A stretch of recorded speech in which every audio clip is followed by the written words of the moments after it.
stories are pretty horrific, really. What great-granddad Adelmo and great-uncle Peter went through when they were sent here to Palace internment camp. Bullying and intimidation, probably violence, and both of them worrying that the other one was okay. And then, of course, eventually, after 10 months for Adelmo, him being able to be released, and a year for Peter. But the interesting thing I found out today was that Adelmo came over in 1913. That means Adelmo was 16 or 17 years old. So I'd like to find out how he got here, who he came with, and I think the next step is Italy and Barga. So I'm quite excited about that.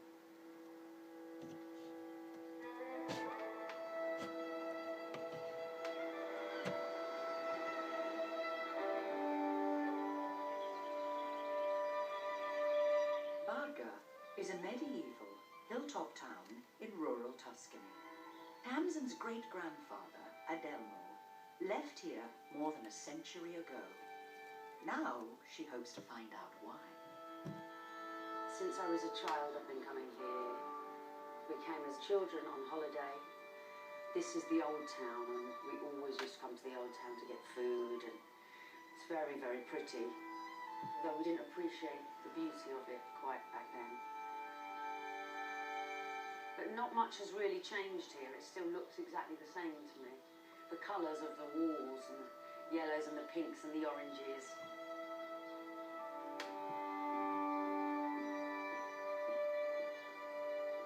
It seems like Adelmo came over to England in 1913.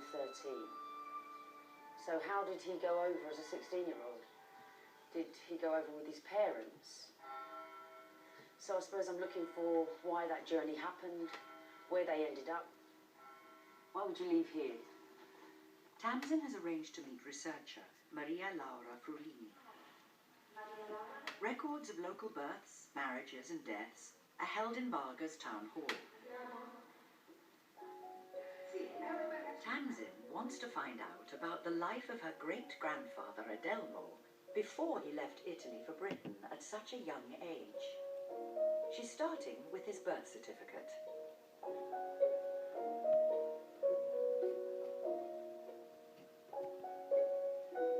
This is a registry that is listing people for that period. The writing, just so beautifully done. Yeah.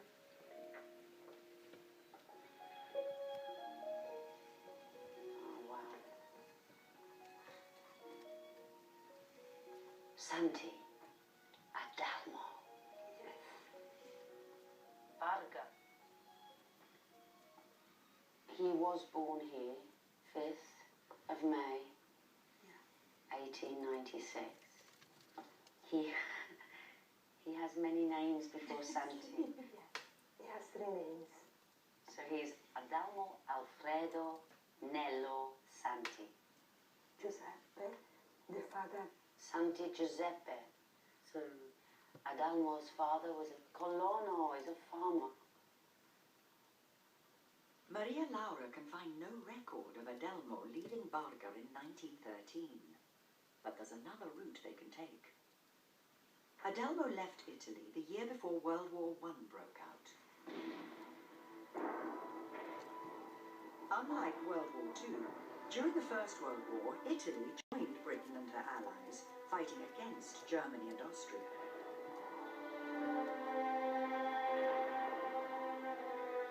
The Italian government began calling up hundreds of thousands of Italian men who had emigrated abroad. Adelmo Santi was in Britain in 1913, so there may be a record of him being called back to Italy to fight. This is army call-up list for young people living abroad that were called for the Italian army.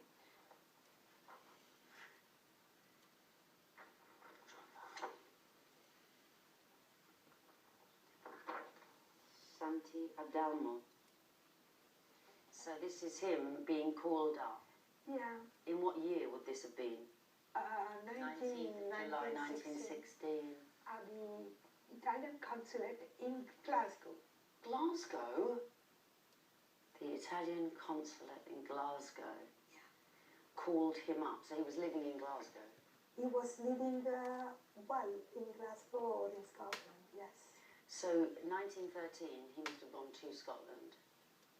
Yeah, and he was there on January 25th, 1916. And that's when he was called up. He had to come back to Italy. Yes. Maria Laura has another document which shows where Adelmo was living when he returned to Italy. Carpenecchio, 2, 2. Is not far from Barca. So number 2, Carpenecchio. Will I be able to find this in Barca? Is it easy to find? Yes. So we know that Adelmo turned up in Great Britain in 1913, which means he would have left here at about 16, 17 years old. I'd love to find out what actually happened. Tamsin wants to discover what Adelmo was doing in Glasgow between 1913 and 1916. Farming families like Adelmo's could barely scratch a living from the land in mountainous areas like Barga. In the 50 years before Adelmo left in 1913, grinding poverty in these rural communities had forced millions of Italians to desert their homeland. Tamsin is meeting local historian Nicoletta Franchi. Ah, Nicoletta. Yes. Hi. Hi. Sono Tamsin. Sure. Okay. Adelmo Santi was just one of several hundred young boys who left Barga to work in the emerging ice cream trade in Glasgow. How could you leave Barga? That's, you left your family and go to Glasgow. I mean, what would be the pull and what would be the reasons for going? The people from Barga had a long tradition since the 1700s of migrating during the winter to Scotland. Most of the people that actually emigrated were coming had a farm background, and by the end of December the harvest is finished, and therefore there's not much to do during the harsh winters. And so I think your great-grandfather was actually in this trend. It was coming from a place that was 8,000 inhabitants, whereas Glasgow was 750,000 inhabitants. It was the second city within Great Britain, so that was one of the main attraction points. Many people from Barga had ice cream shops In Glasgow? itself. So they would actually need boys or young apprentices to work in the shop and prepare the ice cream. Which would explain why people would leave Barga and go to Glasgow, because they would know people, their families would all know each other. Italy has always been famous for its gelato, or ice cream. Thought to date back to Roman banquets around 2,000 years ago, gelato was originally made from snow and ice brought down from the mountaintops and preserved deep below ground. Ciao.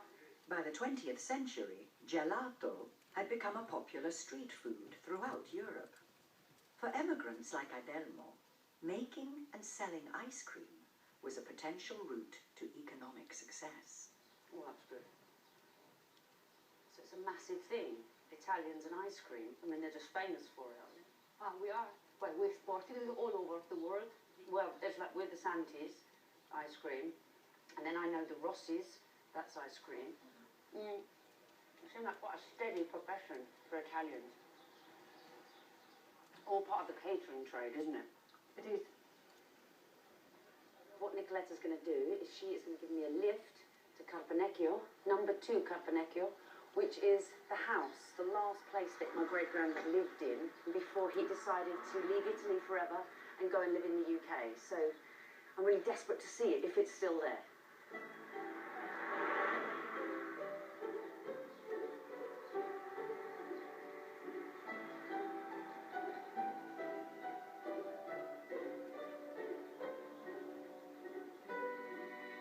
This is where Adelmo, my great-grandfather, came from, in a hamlet or a village.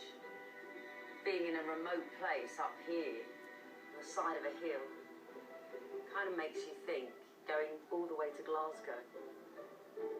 Must have been a massively brave move. Well, it's not unthinkable, but at 16, 17 it seems to be.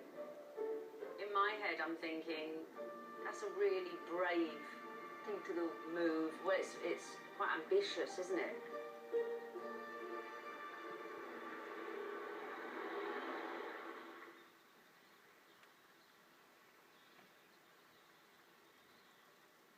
So quiet. I can really see my great-granddad Adelmo here. I can really see him in this place. And you do think, why would you want to leave if your family are around you? But something must have been very attractive in Glasgow. I can understand why at 16 or 17 you would